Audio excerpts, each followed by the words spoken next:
के ही विधि जन्म करम हरि के रे, सुंदर सुखद विचित्र घनेरे। कलप कलप प्रति प्रभु अवतरहि, चारु चरित नाना विधि करहि। इस प्रकार भगवान के अनेकों सुंदर सुखदायक और अलौकिक जन्म और कर्म हैं। प्रत्येक कल्प में जब जब भगवान अवतार लेते हैं और नाना प्रकार की सुंदर लीलाएं करते हैं, तब तब मुनीश्वरों ने परम पवित्र काव्य रचना करके उनकी कथाओं का गान किया है और भांति भांति के अनुपम प्रसंगों का वर्णन किया है, जिनको सुनकर समझदार और विवेकी लोग आश्चर्य नहीं करते। के हरि अनंत हरि कथा अनंता, कहीं सुनहि बहुविधि सब संता। राम सिया राम जय जय राम, राम सिया राम जय जय राम।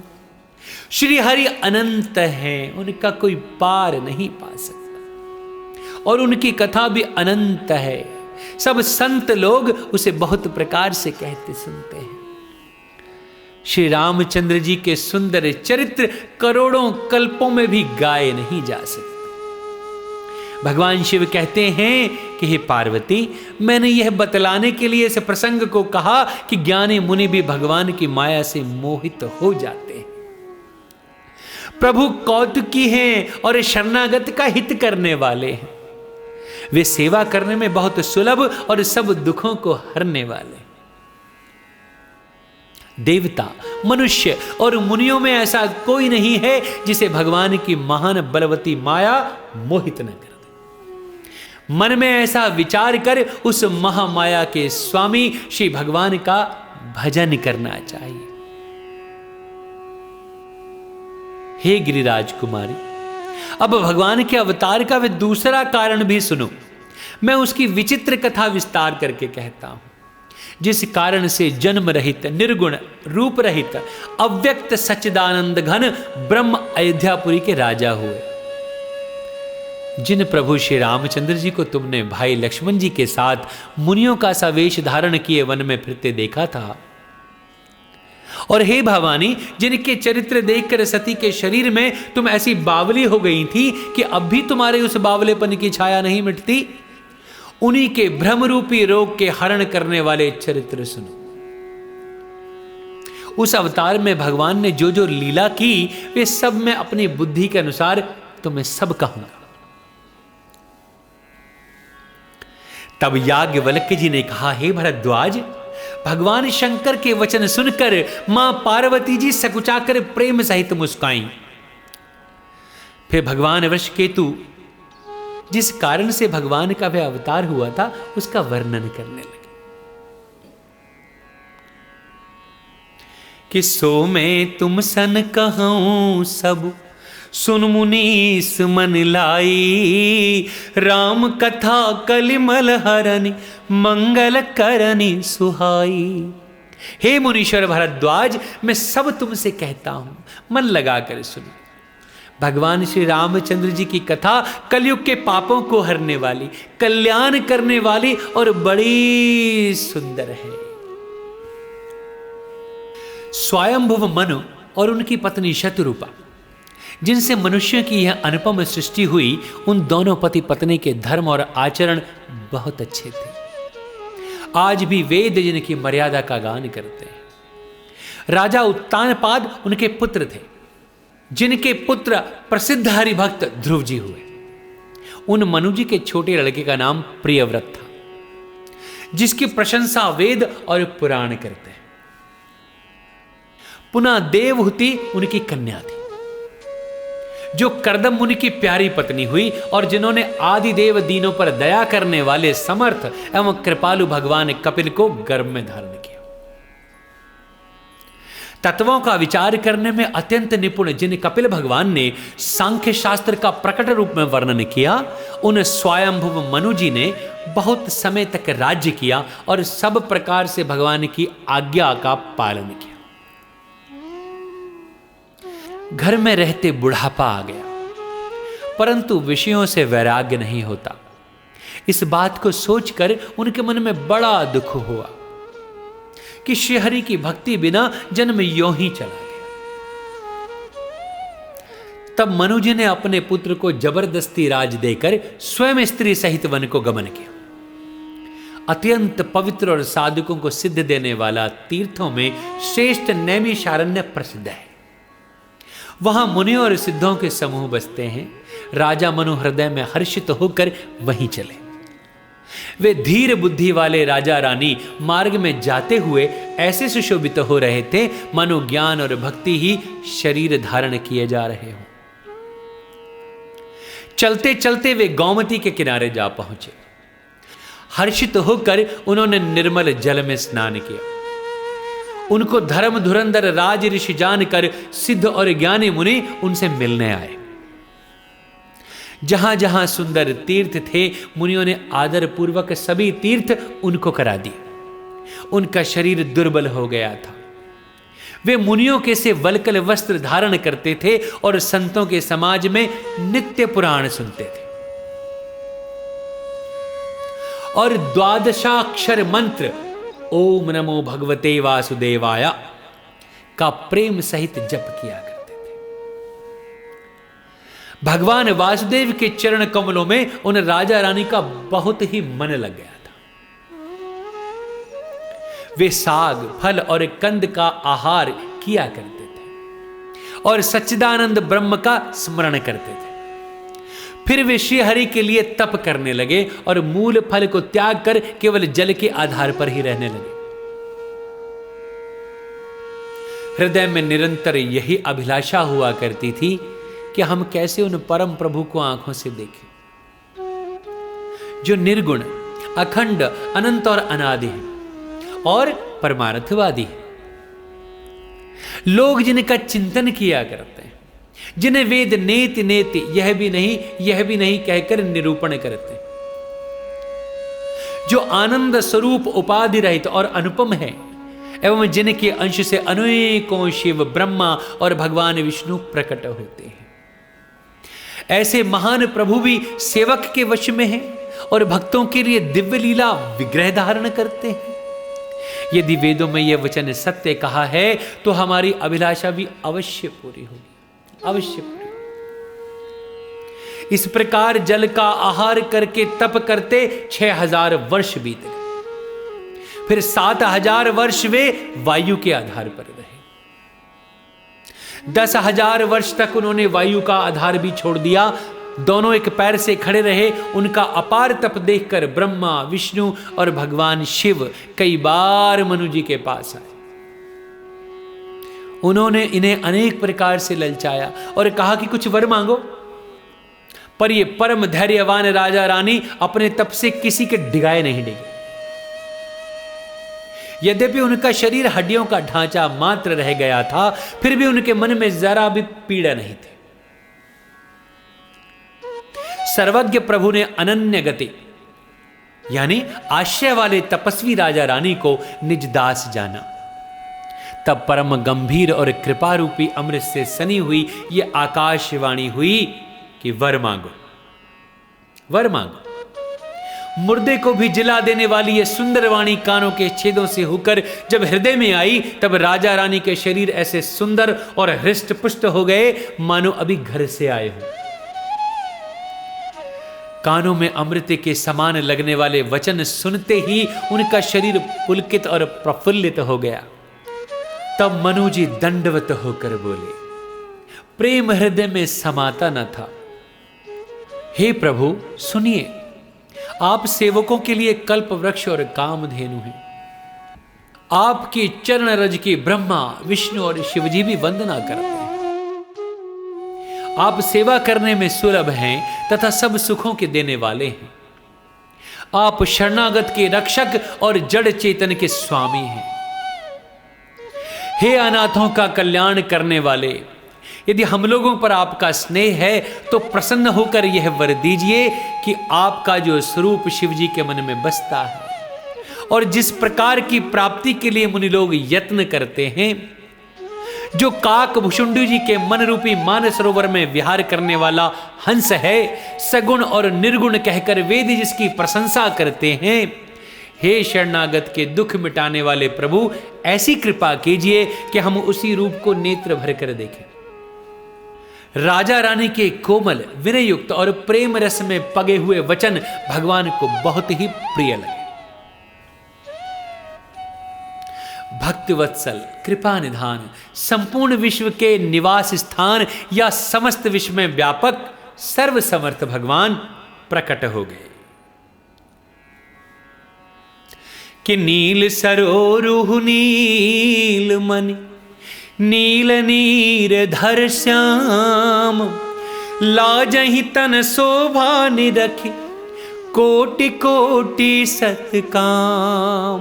भगवान के नीले कमल, नीलमणि और नीले जलयुक्त मेघ के समान कोमल प्रकाश में और सरस श्याम वर्ण यानी चिन्मय शरीर की शोभा देखकर करोड़ों कामदेव भी लजा जाते। उनका मुख शरद पूर्णिमा के चंद्रमा के समान छवि की सीमा स्वरूप था। गाल और ठोड़ी बहुत सुंदर थे। गला शंख के समान त्रिरेखा युक्त चढ़ाव उतार वाला था। लाल होंठ, दांत और नाक अत्यंत सुंदर थे। हंसी चंद्रमा की किरणावरी को नीचा दिखाने वाली थी। नेत्रों की छवि नए खिले हुए कमल के समान बड़ी सुंदर थी। मनोहर चितवन जी को बहुत प्यारी लगती थी। टेढ़ी भवें कामदेव के धनुष की शोभा को हरने वाली थी। ललाट पटल पर प्रकाश में तिलक था। कानों में मकराकृत मछली के आकार के कुंडल और सिर पर मुकुट सुशोभित था। टेढ़े घुंघराले काले बाल ऐसे सघन थे मानो भंवरों के झुंड हों। हृदय पर श्री वत्स सुंदर वनमाला, रत्न जड़ित हार और मणियों के आभूषण सुशोभित थे। सिंह की सी गर्दन थी, सुंदर जनेऊ था। भुजाओं में जो गहने थे वे भी सुंदर थे। हाथी की सूंड के समान उतार चढ़ाव वाले सुंदर भुजदंड थे। कमर में तरकस और हाथ में बाण और धनुष शोभा पा रहे थे। स्वर्ण वर्ण का प्रकाश में पीतांबर बिजली को लजाने वाला था। पेट पर सुंदर 3 रेखाएं थी। नाभि ऐसी मनोहर थी मानो यमुना जी के भंवरों की छवि को छीन लेती हो। जिनमें मुनियों के मन रूपी भंवरे बसते हैं। भगवान के उन चरण कमलों का तो वर्णन ही नहीं किया जा सकता। भगवान के बाएं भाग में सदा अनुकूल रहने वाली शोभा की राशि, जगत की मूल कारण रूपा आदि शक्ति श्री जानकी जी सुशोभित हैं। जिनके अंश से गुणों की खान अगणित लक्ष्मी, पार्वती और ब्रह्माणी त्रिदेवों की शक्तियां उत्पन्न होती हैं तथा जिनकी भौं के इशारे से जगत की रचना हो जाती है। वही भगवान की स्वरूपा शक्ति श्री सीता जी, श्री रामचंद्र जी की बाईं ओर स्थित है। शोभा के समुद्र श्री हरि के रूप को देखकर मन सतरूपा नेत्रों के पट रोके हुए एकटक स्तब्ध रह गए। उस अनुपम रूप को वे आदर सहित देख रहे थे और देखते देखते अघाते नहीं थे। आनंद के अधिक वश में हो जाने के कारण उन्हें अपने देह की सुधि भूल गई। वे हाथों से भगवान के चरण पकड़कर दंड की तरह भूमि पर गिर पड़े। कृपा की राशि प्रभु ने अपने कर कमलों से उनके मस्तकों का स्पर्श किया और उन्हें तुरंत ही उठा लिया। कि बोले कृपा निधान पुनि, अति प्रसन्न मोहि जानी, मागहु बर जोई भाव मन महादान अनुमान। फिर कृपा निधान भगवान बोले, मुझे अत्यंत प्रसन्न जानकर और बड़ा भारी दानी मानकर जो मन को भाए वही वर मांग लीजिए।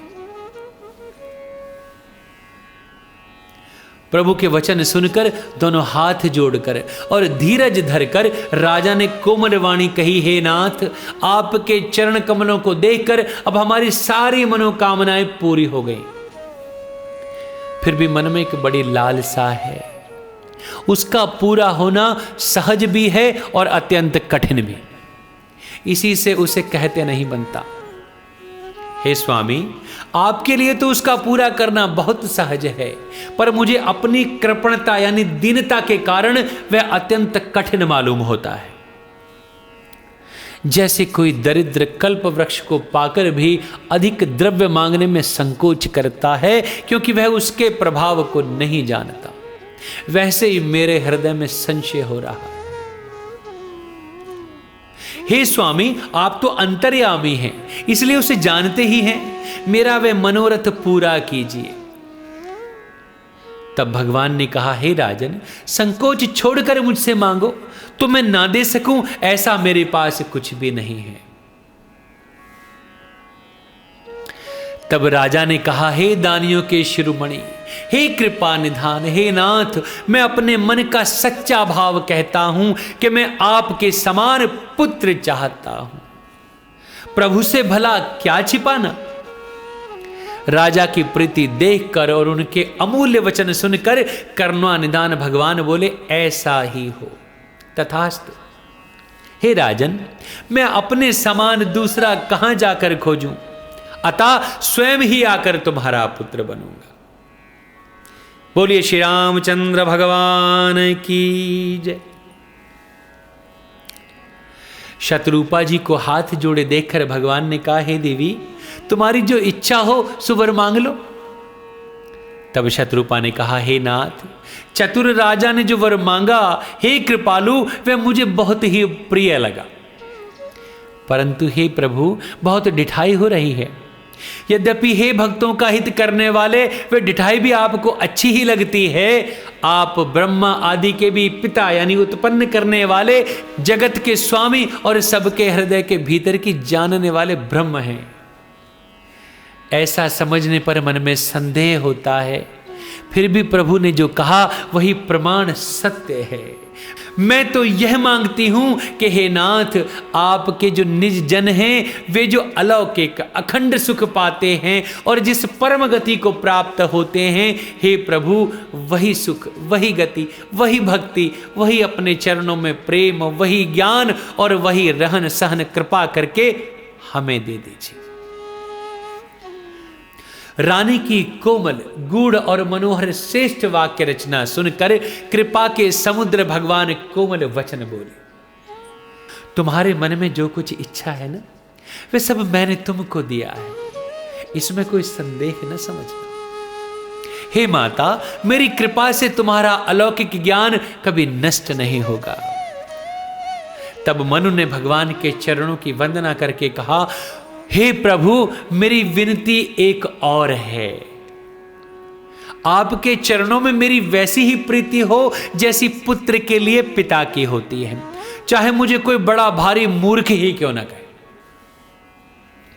जैसे मणि के बिना सांप और जल के बिना मछली नहीं रह सकती, वैसे ही मेरा जीवन आपके अधीन रहे, आपके बिना न रह सके।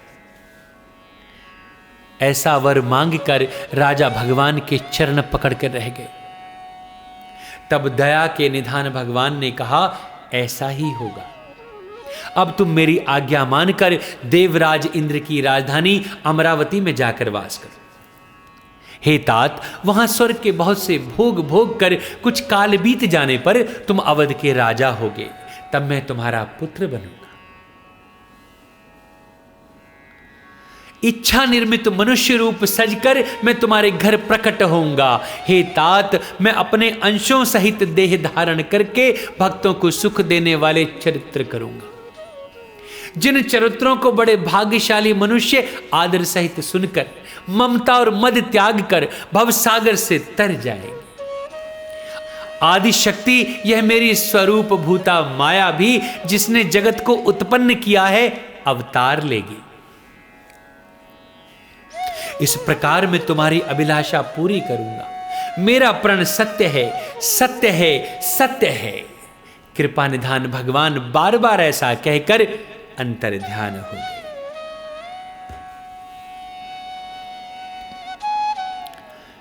वे स्त्री पुरुष राजा रानी भक्तों पर कृपा करने वाले भगवान को हृदय में धारण करके कुछ काल तक उस आश्रम में रहे। फिर उन्होंने समय पाकर सहजी बिना किसी कष्ट के शरीर छोड़कर अमरावती यानी इंद्र की पुरी में जाकर वास किया। याज्ञवल्क्य जी कहते हैं, हे भरद्वाज, इस अत्यंत पवित्र इतिहास को भगवान शिव ने मां पार्वती से कहा था। अब श्री राम के अवतार लेने का दूसरा कारण सुनो। भक्तों, यहां मास पारायण 5वां विश्राम है। जय श्री राम।